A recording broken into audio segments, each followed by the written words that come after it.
Good morning, everyone, and happy Monday. My name is Nick Marro with Occupy Fantasy. You can find me on Twitter at Nick Marro DFS. As always, I'm here to help you break down tonight's NBA DFS main slates on both DraftKings and FanDuel. If you haven't already, please like the video. Also, subscribe to the channel that helps us get more free content like this out to you on a daily basis. Additionally, if you're not already a member of Occupy Fantasy, check the links in the description below.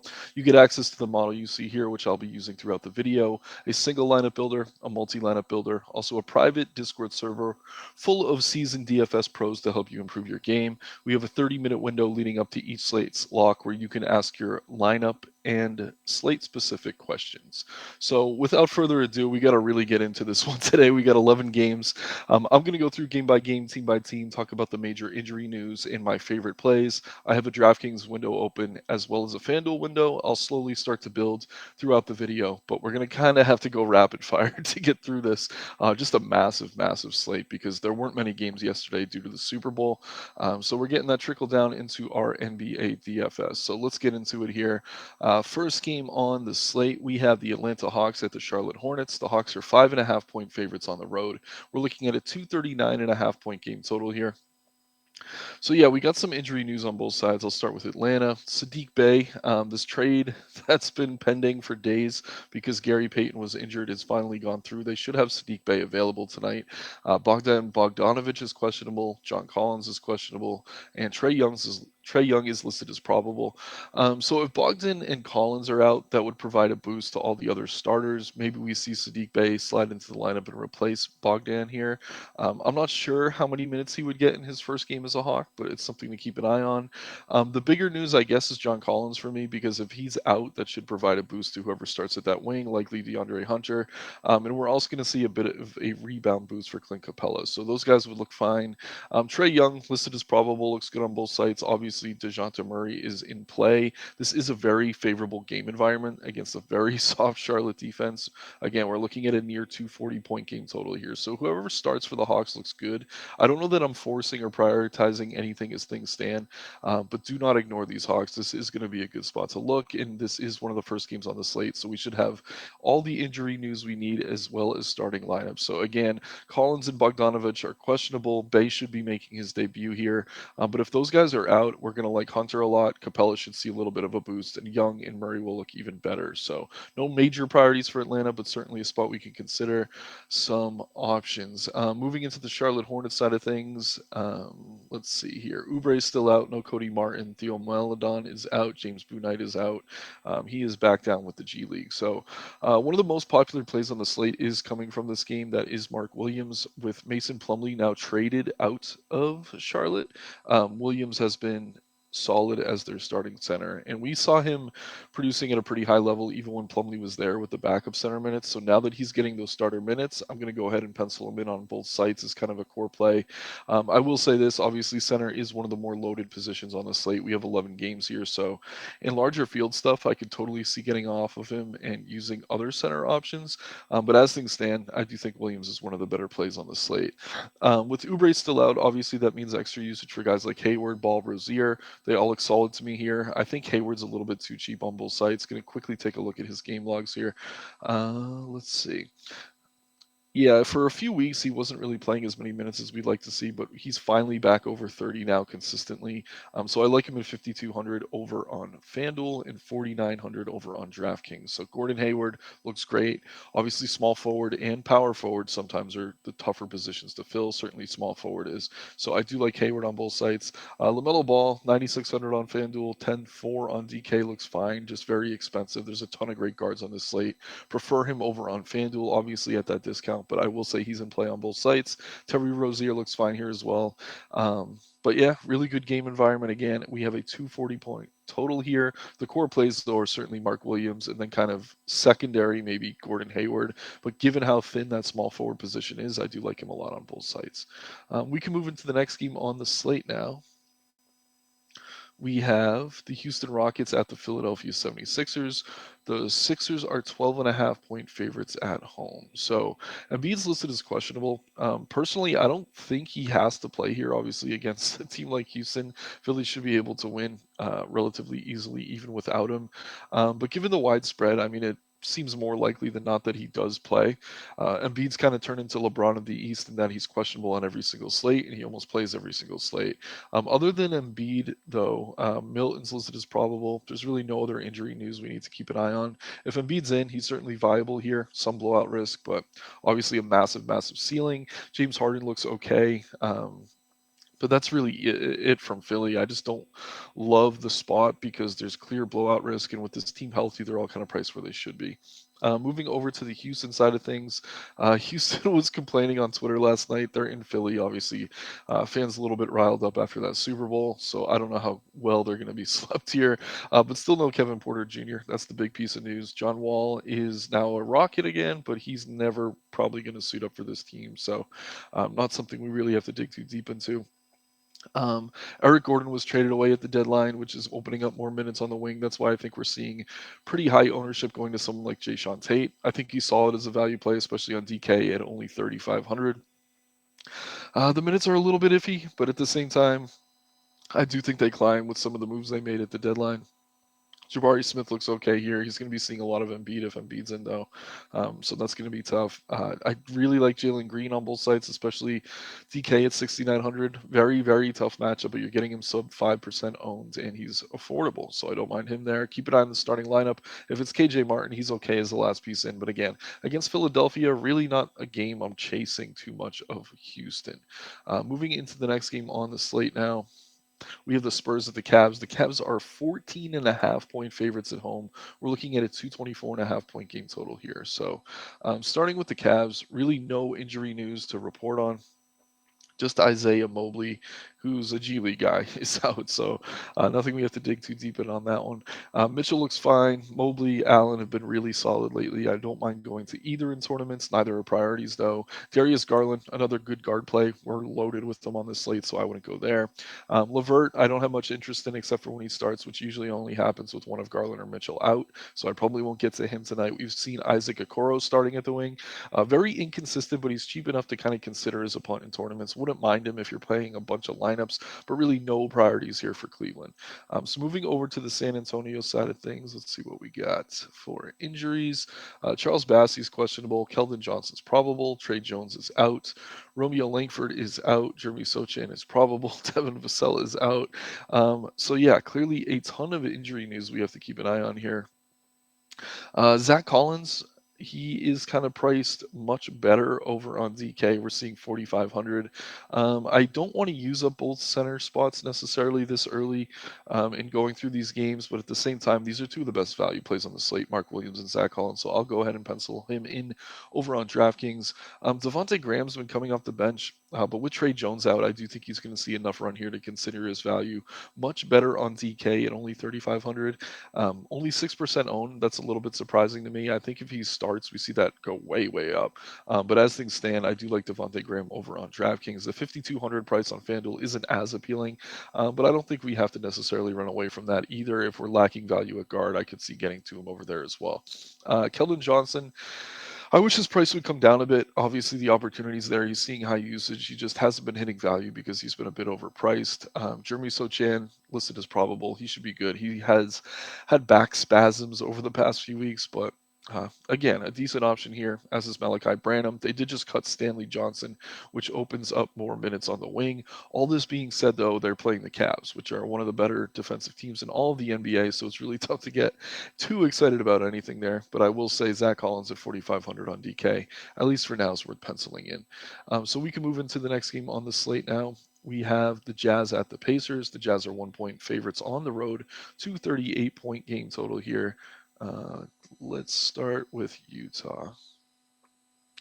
So yeah, the Jazz did make a bunch of moves at the deadline. They got rid of Malik Beasley. Is it Vanderbilt? I always get him mixed up with McDaniels. I think it's McDaniels. One of those two names. Regardless, they have a lot more minutes available on the wing. As a result, we've seen big, big games out of Taylor Horton Tucker. So yeah, I like Horton Tucker here. He's one of the better value plays on the slate. I'm going to go ahead and pencil him on DK. You're getting him at just 3,900. That's an excellent price for value.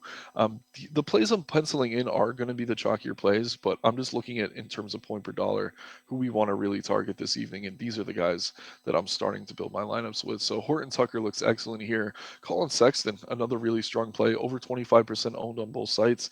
But with Mike Conley now traded back to the Timberwolves, yeah, Sexton looks solid. So I'm going to get to some Sexton on both sites. Maybe we use Sexton as shooting guard on FanDuel, move Hayward over to small forward. There we go. Yeah, so you see a lineup kind of coming together just using this value we have in front of us. Walker Kessler looks okay on ZK. Center's obviously loaded. I don't think we have to go there.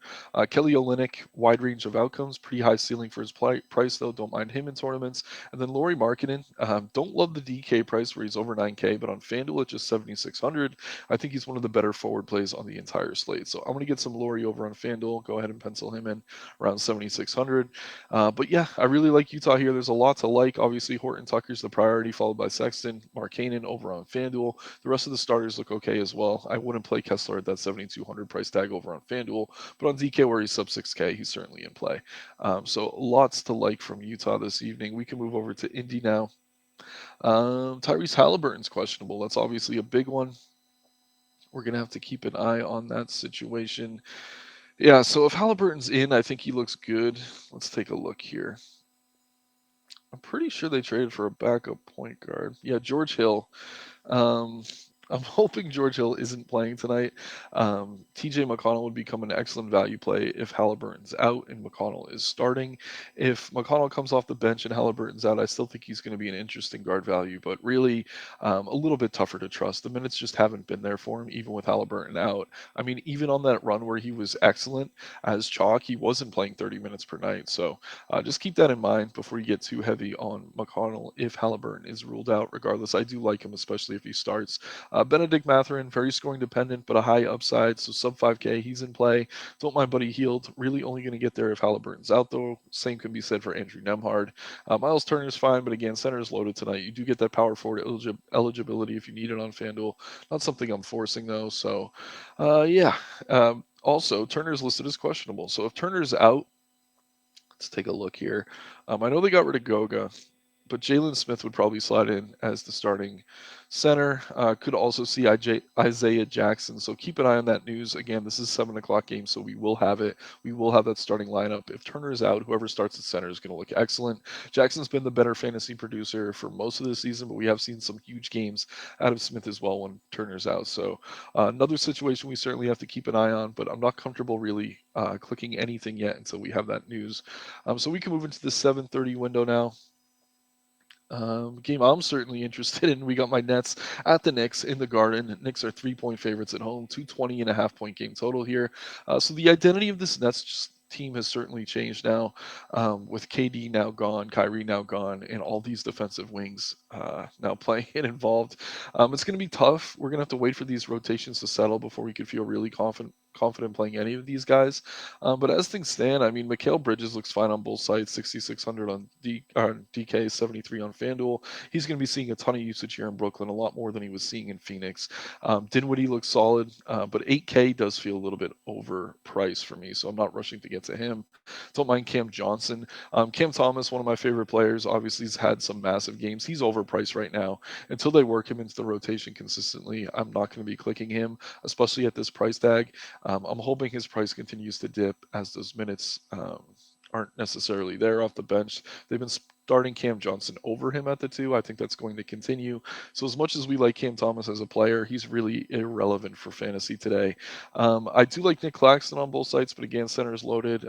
So really my favorite play from the Nets is probably Mikal Bridges. And even that being said, it's a tough matchup with the Knicks. A lot of mouths to feed. Not the highest usage player historically, but I do think that's going to climb. So Bridges is my favorite net here, but there's really nothing I'm prioritizing.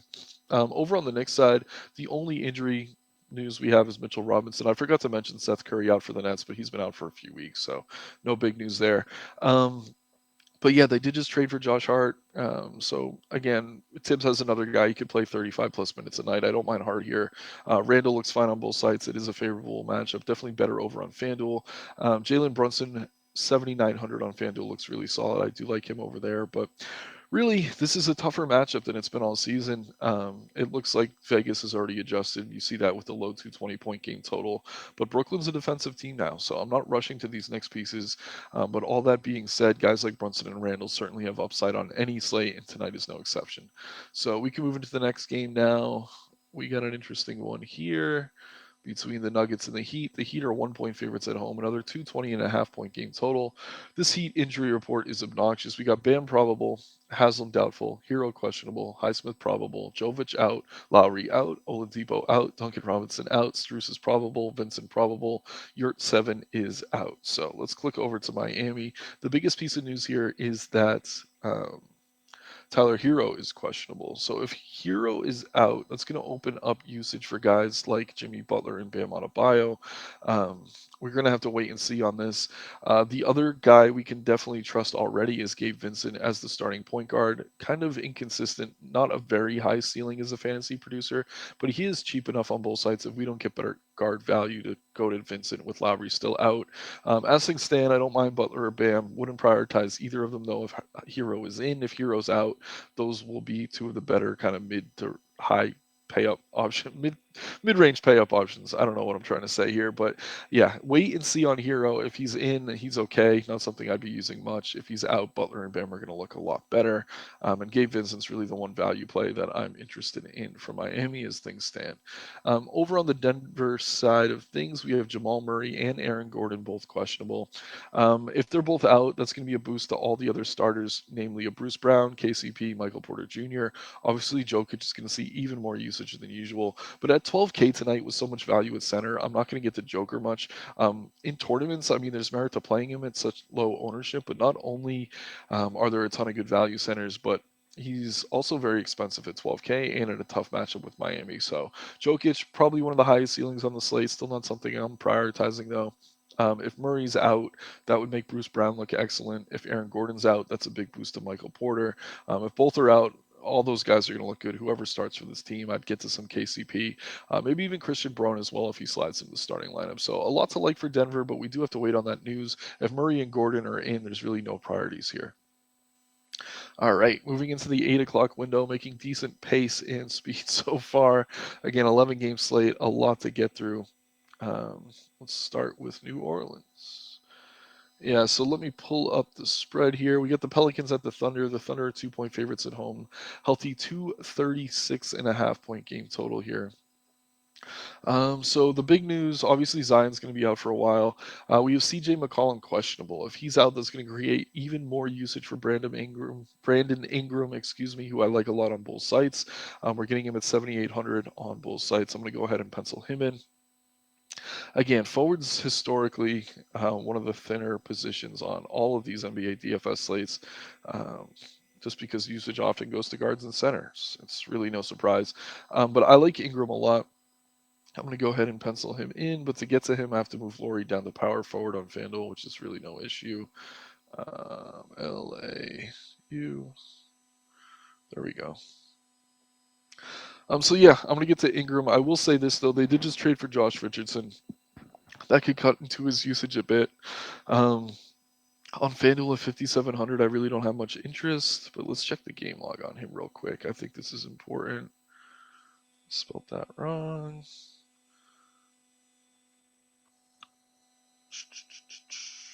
Yeah, he's not on the injury report, so he should be good to go tonight. This will probably be his debut here. Not the highest usage player though, so I'm not too concerned with him cutting into Ingram. Sub 8K is just too cheap for Ingram, even if this team is healthy. Like even if they had Zion, I'd want to get some Ingram at that price. So with Zion out, I love him. If McCollum's out, he's going to look even better. And then 5,700 for Richardson. He's kind of unplayable over on FanDuel. Um, but yeah, on DK at just 3K flat, he's definitely an appealing value option. So I understand the ownership over there. He'd be much safer if he starts, but expect that ownership to continue to climb if that's the case. So there may be some merit to playing him off the bench as a value play in tournaments. But really, Ingram's the focus for me here. Moving over to the Thunder side of things, I didn't really talk through Joval. I mean, like there are obviously good secondary plays on the Pelicans as well. Center's just loaded tonight, so I don't necessarily want to get to Valanciunas much, knowing his wide range of outcomes. But if McCollum's out, he's going to have to see even more usage than usual. So I will just touch on Joval quickly. He does look fine. On OKC, no Trey Man, Poku's still out. It looks like Robinson Earl is back, so he's not in the model yet. But if we get word that he's not going to be limited and he's starting at center, I like him as a value play. That's going to cut into the Jalen Williamses, mostly Jalen with an IN, as we've seen Williams starting at center. Also, Kenrich Williams has been getting some minutes as a big, but with Robinson Earl out, maybe those come down. But yeah, it's typical OKC slate here. SGA looks good. Giddy looks fine. Happy to get to either, but no real priorities. We've had a few games with Lou Dort out last week where all these guys were looking solid. Dort is back, so he's cutting into those minutes a little bit. Also, the usage slightly. Not a high usage player, but it does matter that he's back on the floor. So I like SGA. Giddy's fine as well, but I wouldn't call either top priorities. Moving into the next game on the slate now, we have the Magic at the Bulls. The Bulls are 5-point favorites at home, 225.5 point game total here. So let's start with Chicago. Obviously, Ball's out. Alex Caruso's questionable. That's the biggest piece of news. If Caruso's out, it's going to be a boost to Ayo Donsumu as the starting point guard, and then Kobe White coming off the bench. Definitely trust Donsumu more than I do White. He's just more consistent. Does more than just score. Kobe White's very scoring dependent. But if Caruso's in, I'm really not all that interested in any of these guys. DeRozan looks fine on both sides. 8,300 definitely feels a little bit cheap. Don't mind Zach Levine. Prefer him over on FanDuel where you're getting him sub 8K, and then Vooch looks fine, but center's loaded, so no major priorities here. Orlando's actually been half decent, so this isn't as good of a matchup as it was earlier in the season. Now we can talk about Orlando. Pat Beverly is out. He just bought out his contract, I think. Terrence Ross is getting traded, and RJ Hampton's out as well. So this is a healthy team. They got a lot of talented young players, a lot of mouths to feed. They're all kind of priced where they should be, though. So in tournaments, I could see getting to guys like Banchero, Carter, Fultz, even Wagner. Suggs has had some really solid games lately. He's cheap, very high ceiling. So Suggs is probably my favorite Magic player, but I definitely wouldn't call him safe, even if he starts. But yeah, they're just all kind of priced where they should be outside of Suggs. So there's no priorities for me on Orlando. But keep an eye on that starting lineup. If Suggs is in it, he's going to look excellent as a value play. Even coming off the bench, I wouldn't mind getting some shares. Again, Banchero, Carter, Fultz, all the starters look okay, but really no priorities for me here against the Bulls. Moving into the 8:30 window now. We have the Timberwolves at the Mavericks. The Mavericks are 7.5 point favorites at home. We're looking at a 231.5 point game total here. I'll start over on Dallas. So obviously Luka isn't as appealing as he used to be now that Kyrie's in the picture. We saw his usage go way down that first game with Kyrie in the lineup, and I expect that's a trend we continue to see for the most part moving forward. So yeah, both these guys are just a little bit overpriced. I expect their prices to come down, but as things stand, I'm not going to get to Luca or Kyrie very much. Um, it's just tough to want to pay those tags. If Tim Hardaway Jr. is out tonight, he's listed as questionable, then that would get me to some Jeff Green. Again, small forwards rather thin. Christian Wood's okay. Obviously, his usage is down with Kyrie in the lineup as well. So Dallas looks okay here. I think a few of these guys have good nights, probably a Josh Green, but it's really tough to want to prioritize anything now that Kyrie and Luke are on the floor. They're going to take up most of that usage, and they're both a little bit overpriced in this matchup. Moving over to Minnesota, we have Kyle Anderson questionable, Rudy Gobert questionable. Obviously, Karl Anthony Towns is still out. If Gobert's in, he looks fine. This is a good matchup against a soft Dallas front court. If Gobert's out, Naz Reid becomes one of the best plays on the slate. I would probably play him over Mark Williams on FanDuel. They're the same price there, but the issue is that we may not have this news. So I'd probably just lock in Williams and feel safe. They're kind of going to project similarly if Gobert is out. But yeah, if Gobert's in, you really don't even have to think about Naz Reid. Mike Conley, their new point guard, he's in. He's not as high of a usage player as D'Angelo Russell was, which is a boost to someone like Anthony Edwards. I don't mind Edwards in tournaments. Really not something I'm prioritizing though. So yeah, Minnesota looks fine. Just not a great matchup against Dallas, except in that front court. So keep an eye on the center situation. And then if Kyle Anderson is out, I think we see McDaniels get the start. He'd be fine as value. If we see Torian Prince slide in the starting lineup, I'd like him a lot there as well. But as things stand, no real major priorities for Minnesota. Moving into the 10 o'clock window now, we have the Lakers at the Blazers. And the Blazers are 1 point favorites at home. I'm going to start with the Lakers, though. Look at the game total here, too. We got a 238-point game total, so very healthy total. LeBron listed as questionable. Apparently, he has a heel injury, I think I've heard. Ankle soreness, they're calling it. Anthony Edwards is listed as probable. Mo Bamba is out. He's available technically, but he's been suspended for his time with the Magic, that fight with Austin Rivers, so they don't have him back yet tonight. I misread Dennis Schroeder last time out. I didn't think he'd be great with the D'Angelo Russell in the lineup taking up his usage, but he had an excellent game. Don't mind him as like a guard value play if you have a ton of lineups, but not something I'd really be getting to consistently or all that often. LeBron not in the model right now. If he's out, Anthony Davis is one of the better pay up options on the slate. Obviously, we got good value at center, so I don't know if you want him over on DK, but on FanDuel where he's power forward eligible, I do like him a lot there. This is an excellent matchup against Portland. D'Angelo Russell's fine, very scoring dependent guard. Same can be said for Schroeder. Not as scoring dependent, but wide range of outcomes. Rui, if he starts, is okay. Not something I'd be prioritizing.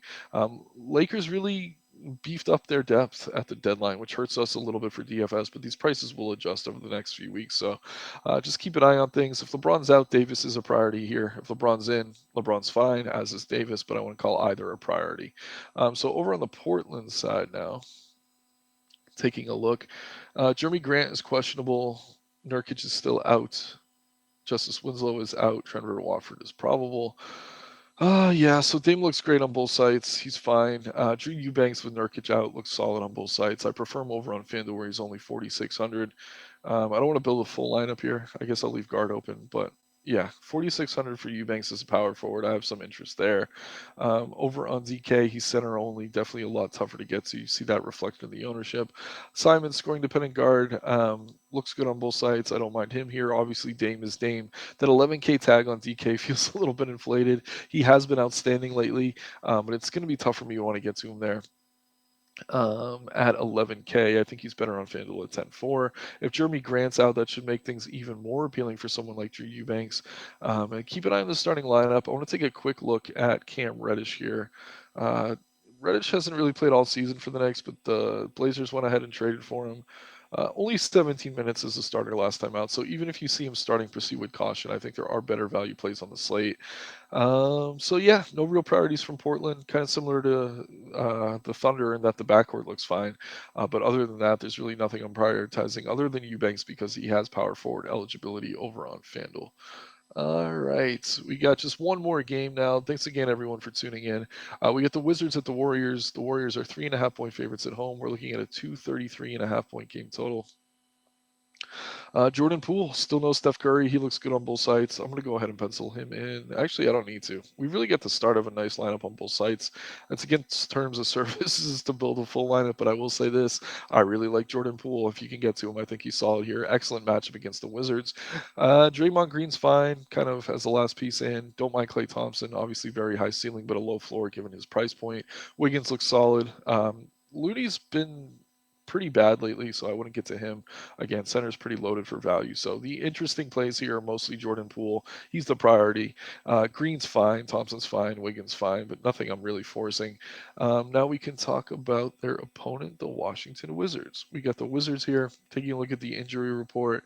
Kyle Kuzma's questionable. Will Barton's out. If Kuzma's in, he's okay. Fine on FanDuel at 7,700. If he's out, though, Porzingis and Beal are going to see a considerable boost, especially liking Beal over on DK at 7,600. Porzingis is more appealing on FanDuel at 9,200. But if Kuzma is in, they're both less appealing than they would be if he was out. So obviously a piece of news we need to keep an eye on. Monte Morris has had some big games as starting point guard lately. I don't mind him for value. Same can be said for Daniel Gafford at center, but center obviously loaded. Denny Avila, if Kuzma's out, would look okay as kind of a mid-range play, but if Kuzma's in, I really don't have all that much interest. So we're through the game by game. We made really good really good pace there. We're looking at guys like Sexton, Horton Tucker, Hayward, Williams, Ingram, Collins as core plays over on DK. Similar over on FanDuel, except add Lauri Markkanen and Drew Eubanks at those power forward positions. There are a lot of good plays at all these positions. I wouldn't say you have to lock all these guys in. Obviously, as news breaks throughout the day, things are going to change. Taking a quick look at ownership now, should be no surprises here. Williams, Horton Tucker, Richardson at just 3K flat on DK looks excellent. Sexton, I mentioned. Zach Collins looks good on both sides. sites. And then, yeah, Kelly Olynyk. I don't mind Jayshawn Tate as kind of a wing value option now that Eric Gordon's out of the picture for Houston. Markkanen, very high owned on FanDuel, no surprise there. Sorting by OF index, which is mostly going to weigh raw point upside. We see Davis popping towards the top. I think that's under the assumption that LeBron's going to be out tonight. Still seeing Luke up there, but he's overpriced with Kyrie in the lineup with him. Obviously, he's going to have a high ceiling. You get him at reasonable ownership. But yeah, I mean, Kyrie's the highest usage player he's ever played with, so I'm not going to get there all that often. As they do start to stagger their minutes, though, both those guys will become more appealing as tournament plays. Dame, very high ceiling, but very expensive. Same can be said for Embiid, SGA, Jokic, LaMelo Ball. Edwards with no more D'Angelo Russell looks solid. But yeah, really fun slate. A lot to choose from. We got 11 games. As always, please like the video, subscribe to the channel. That helps us get more free content like this out to you. Follow me on Twitter at Nick Marro DFS. Also, check the links in the description below to sign up to Occupy Fantasy today. Let's have some fun tonight, everyone, and make some money. Good luck and take care.